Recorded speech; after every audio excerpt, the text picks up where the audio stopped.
নমস্কার বন্ধুরা, আরও একটি নতুন ব্লগে আপনাদের স্বাগত জানাই। ঘড়ির কাঁটা এখন 11টার মতো বাজে, আর আজকে যাচ্ছি আমার বড় বোনের বাড়িতে। ওর বিয়ের পর থেকে ওর বাড়িতে কখনো যাওয়াই হয়ে ওঠেনি। আর আমাদের এই বাড়ি থেকে ওর বাড়ির দূরত্ব ওই 13 কিলোমিটারের মতো। আমার মাসির ছেলে রাজ, ও এসেছিল আমাকে কিছুটা ওই কলেজ মোড় পর্যন্ত পৌঁছে দিল। আর তারপর আমার বোনের হাজব্যান্ড ও গাড়ি নিয়ে এসেছিল, ওখান থেকে গাড়িতে করে ওদের বাড়ি চলে যাব। বোনের বাড়িতে যাওয়ার আগে একটু মিষ্টি কিনে নিলাম।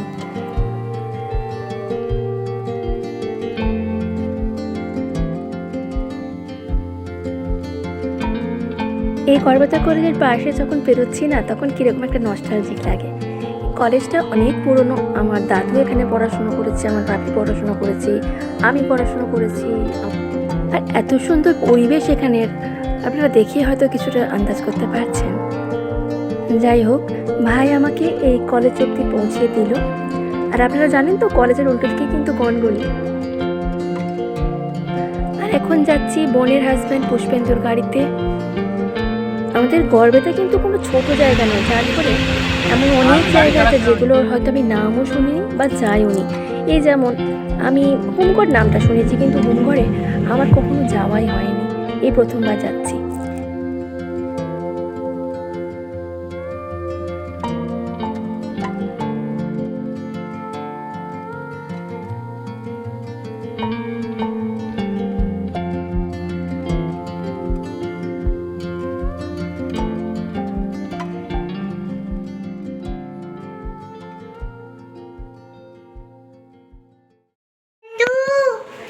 আমাকে নিতে এসো। এটা কে রে?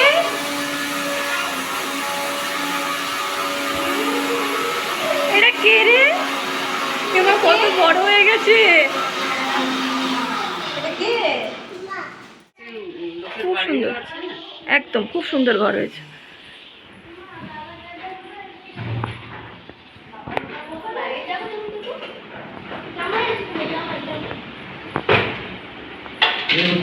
এটা কে তালে? এটা কে তালে? এখানে আসার একটা মূল আকর্ষণ হচ্ছে আমার বোনের মেয়ে আয়রা। ওর সঙ্গে মেনলি আমরা ভিডিও কলে কথা বলি। এখন বোন আমাদের খেতে দিয়েছে, আর আমরা তো মেদিনীপুরের মানুষ, যাই হয়ে যাক আমরা মুড়ি খেতে বেশি ভালোবাসি। বেগুনি, মুড়ি, শশা, মিষ্টি। আর আয়রা ছোটো থেকে নাচতে খুব ভালোবাসে, সে সারাক্ষণ নেচেই চলছে, নিজেই গাইছে, নিজেই নাচছে।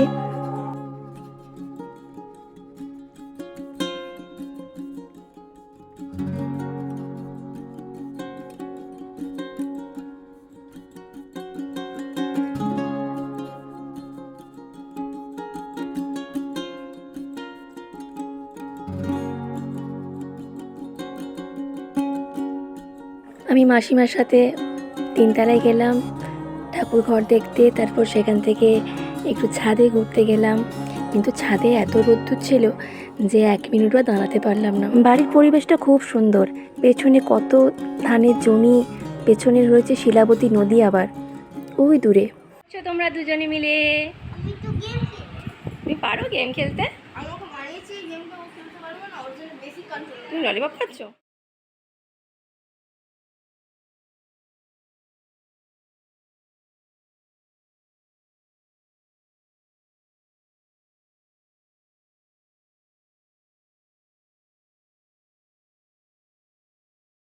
দেখলে কি হয় বলো? খারাপ হয়ে যায়। চোখ খারাপ হয়ে যায়? হ্যাঁ, পরে কি? তাহলে তুমি আর দেখো না তো, একদম দেখবে না। ফোন দেখা খুব খারাপ। বন্ধু, ও ফোন, বন্ধু, হ্যাঁ বন্ধু বলো। তুই খেলো না গাড়ি গাড়ি? হ্যাঁ গাড়ি গাড়ি খেলছি তোমার সাথে, চলো চলো খেলো। এবার দূর ফোনটা রাখো, তারপর খেলো। আচ্ছা ফোনটা রাখবো, কিন্তু আমার কথা হচ্ছে অনেক বেলা হয়ে গেলে একটু স্নান টান তো করতে হবে। স্নান করতে হবে না? স্নান না করলে কী করে হবে বন্ধু বলো? আর আর তুমি আগে আগে তুমি ঘর চলে যাবে? না, ঘর চলে যাবো, বাড়িতে থাকবো, তোমার বাড়িতে থাকবো কি থাকবো না, তুমি যেটা বলবে। থাকতে বললে থাকবো। আমি একটু খেয়ে দাও, তারপর চান করতে হবে। আচ্ছা ঠিক আছে, একটু খেলে নি। এখানে চলছে রান্নাঘরে শাশুড়ি বৌমার রান্না। আমি মাংস খাই না, তবু দেখে বলতে পারি বোন কিন্তু রান্নাটা জবরদস্ত করেছে।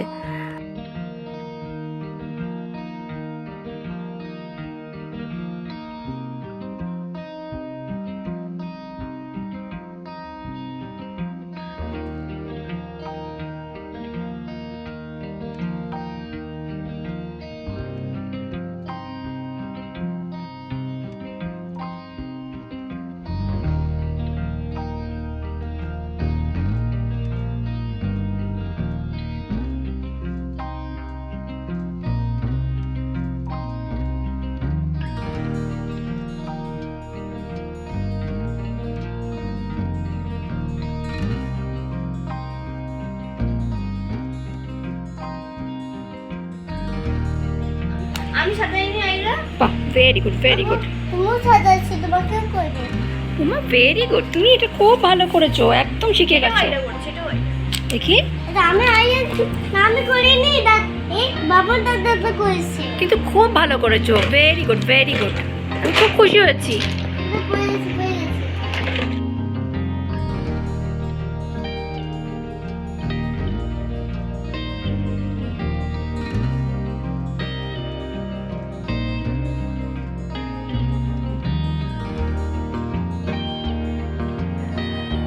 আমাকে বোন একদম থালা সাজিয়ে খেতে দিয়েছে।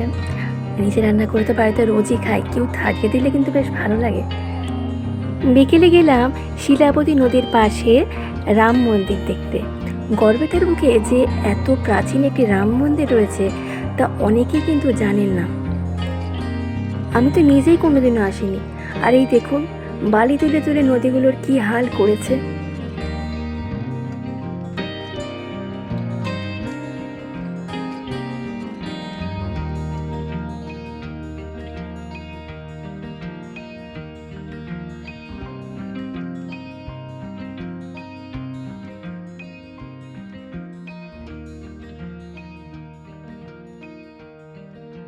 আমরা মন্দিরের একদম সামনেই চলে এসেছি।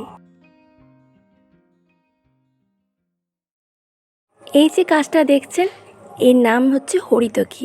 আপনারা হরিতকি সম্পর্কে অনেকেই জানেন।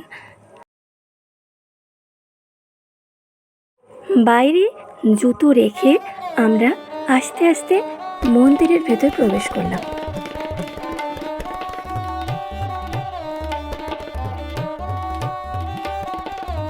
এই হলো গড়বেতার প্রাচীন রাম মন্দির, আর এর আনুমানিক বয়স 300 বছরেরও বেশি।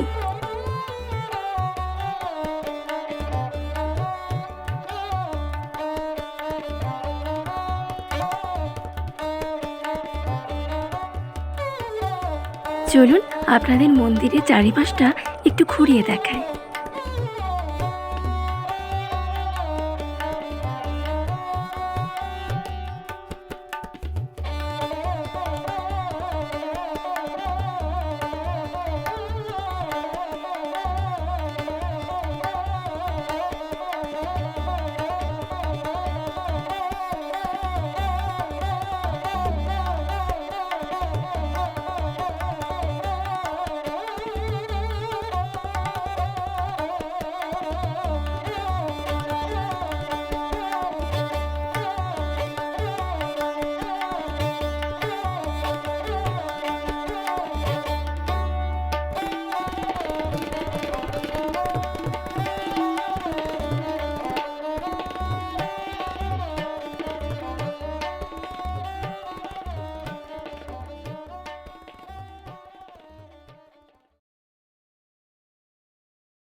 বাবু ঠিক করে দাও না, আমার বাবু খেতে গেছে। খাই দাও। কাজা পিঠে হচ্ছে।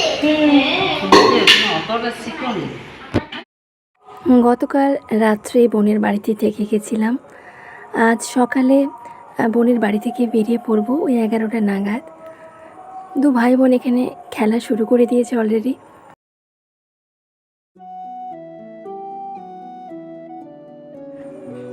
যখন কোথাও যাই তখন খুব ভালো লাগে, আর যখন কোথাও থেকে ফিরে যেতে হয় তখন মনটা খুব খারাপ লাগে। কারণ এই যে আসা, আবার সবার সাথে কবে দেখা হবে জানা নেই। যদিও এখন আমাদের স্মার্ট যুগ, স্মার্টফোন, মোবাইলে ভিডিও কলে সবার সঙ্গে দেখা সাক্ষাৎ হয়ে যায়, তাও ওই সাক্ষাৎ তো হয় না। খুব ভালো কাটলো একটা দিন আমার আর আমার ছেলের। ক্ষণিকের জীবন, যখন ঈশ্বর যেভাবে তোমাকে যা দেয় সেটাই হাসি মুখে নিয়ে আনন্দে বাঁচতে আমি জানি। যে কদিন এখানে আছি মুঠো ভরে সবার কাছ থেকে ভালোবাসা নিয়ে নিলাম, আর এই ভালোবাসাগুলোকে নিয়ে আমি বাকি দিনগুলো কাটিয়ে নিতে পারবো, এইটুকুতে আমার লোভ। এরাকে টাটা করে দিলাম, এবার আস্তে আস্তে ওদের বাড়ি থেকে বেরিয়ে পড়ছি।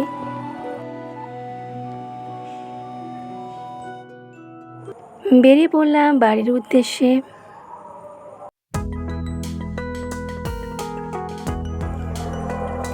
সবুজে ঘেরা রাস্তায় যাওয়াতে কোনো ক্লান্তি আসে না।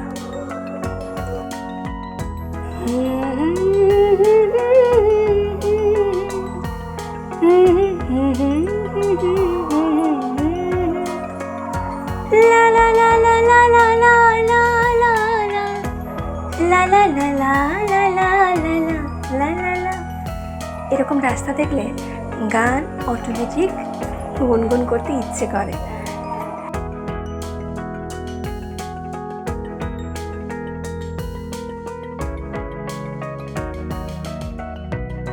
মিনিট 15 লাগবে বাড়ি পৌঁছতে। আর আমি এরকম ছোট ছোট ব্লগ বানাচ্ছি। জেনারেলি আমি খুব একটা ব্লগ বানাই না, তো যে কদিন এখানে আছি সেগুলো ছোট ছোট ব্লগ আকারে আপনাদের দিচ্ছি। আর আপনারা অবশ্যই আমাকে কমেন্টে জানাবেন যে আপনাদের ব্লগগুলো ভালো লাগছে কি না। তো আজকের ভিডিওটা আর বড় করছি না। আপনারা সবাই ভালো থাকুন, সুস্থ থাকুন, আর আপনাদের সঙ্গে দেখা হবে অবশ্যই আমার নেক্সট ভিডিওতে। তো আজকের মতো টাটা।